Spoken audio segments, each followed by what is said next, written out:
Hello folks, it's another great Saturday morning here in Ontario. It's mid-March, it's raining outside, most of the snow is gone.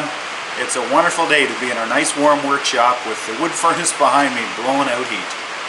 So today I want to tell you about a treasure I acquired earlier in the week.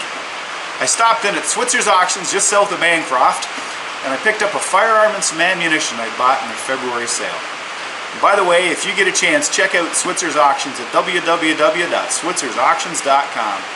I've both bought and sold guns through them, and I have nothing but the greatest of respect for Paul and the gang. So let me tell you about my treasure. It's a model 171 CIL-22. It's a bolt-action, clip-fed, 21-inch barreled 22. And to some, it might not be special. It was kind of an entry-level gun in its day, and it's not new. It was made in Brazil, but to me it's very special because in 1973 my father bought one of these for my birthday for me. And I'd like to tell you I still had it, but in my younger years I was always buying, selling, and trading for something bigger and better, and it passed through my hands a long time ago. So I was really happy when I saw this in the February listing, and I just happened to be the lucky bidder, or the high bidder. So today we're going to give this gun some love. We've got to fix the sight. It has the same problem the one that I had years ago. It's a folding leaf rear sight and it's not locked in place very well. It's got a crack in the forearm here. It's got some big dings and scratches in the stock and the finish is coming off, so I'm going to do a little bit of work on the stock. I'm going to fix the crack. I'll refinish the stock. And I'm going to fix this rear sight. So let's start off with working on this rear sight.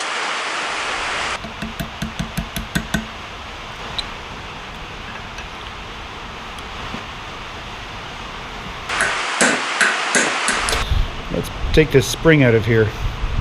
Make sure it doesn't go boing and go flying away on me.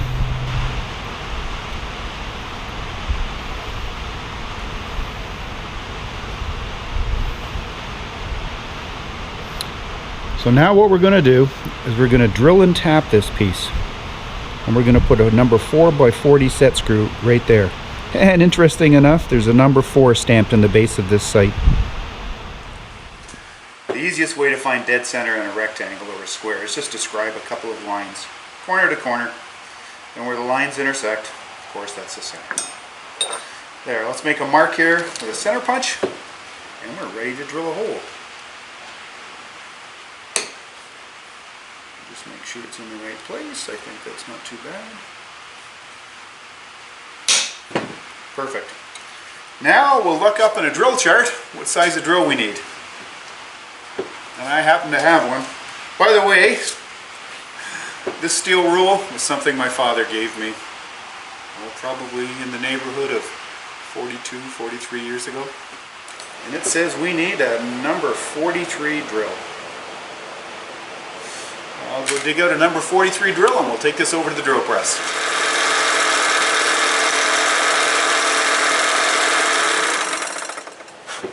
I used to laugh at my father when I would see him hold a magnifying glass to try and read things.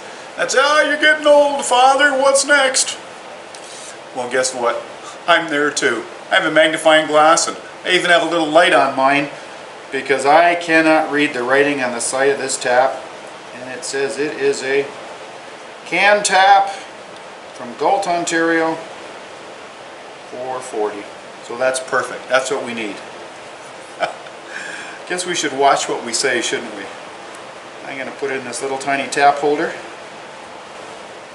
And let's cut a thread. How many of us can remember this? This is an old can of Rapid Tap. I even used to like the smell as a kid. Put a drip on her. And let's cut a thread. I think we just about got it. Let's try the set screw in her now. Ah, goes in like a dream. Now that we've got the set screw in the base, let's put the sight back together and see how it works. I'm going to assemble it with a little bit of permanent strength Loctite as well as that set screw.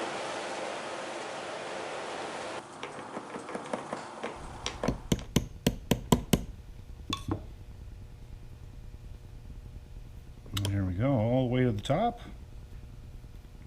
Now let's tighten our set screw. There we go. Perfectly locked in place. I am so happy with that. Now we'll just clean up this excess Loctite and we'll put it back together.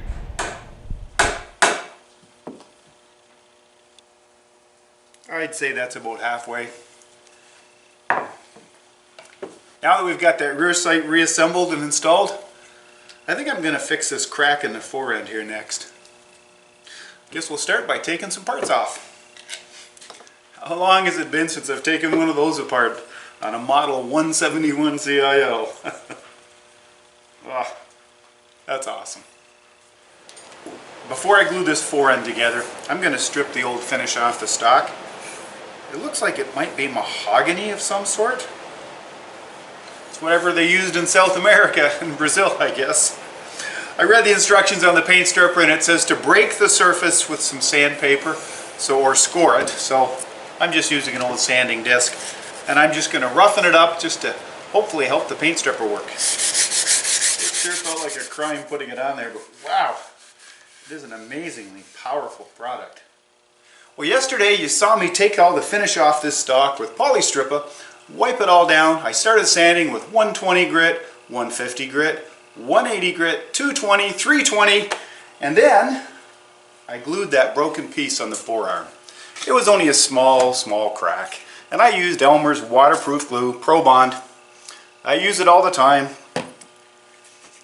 So that's glued back together. Let's take the clamps off. We'll see if we can even see a hint of the glue. I'm going to finish sanding it, and then we're going to put a first coat of finish on it today.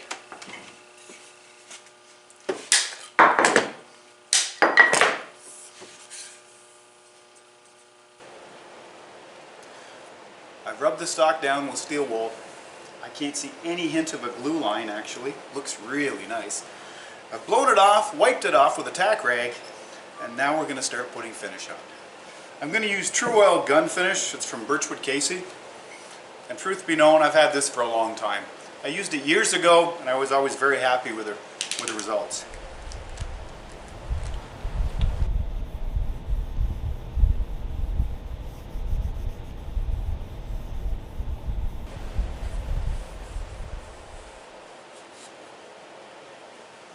I'm going to hang it up by the wood stove, and probably within an hour I'll be able to wipe it down with steel wool, wipe it off with a tack rag, blow it off first, and put another coat on.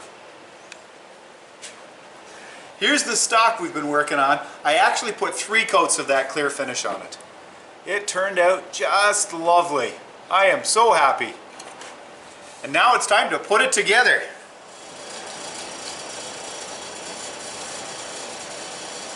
There we go. Let's put a bolt in.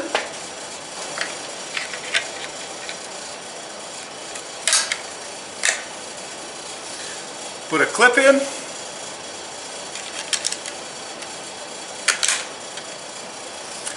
There we go.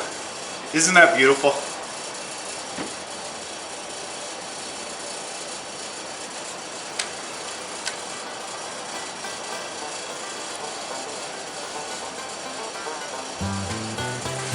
All that's left now is to take her out to the range and shoot it.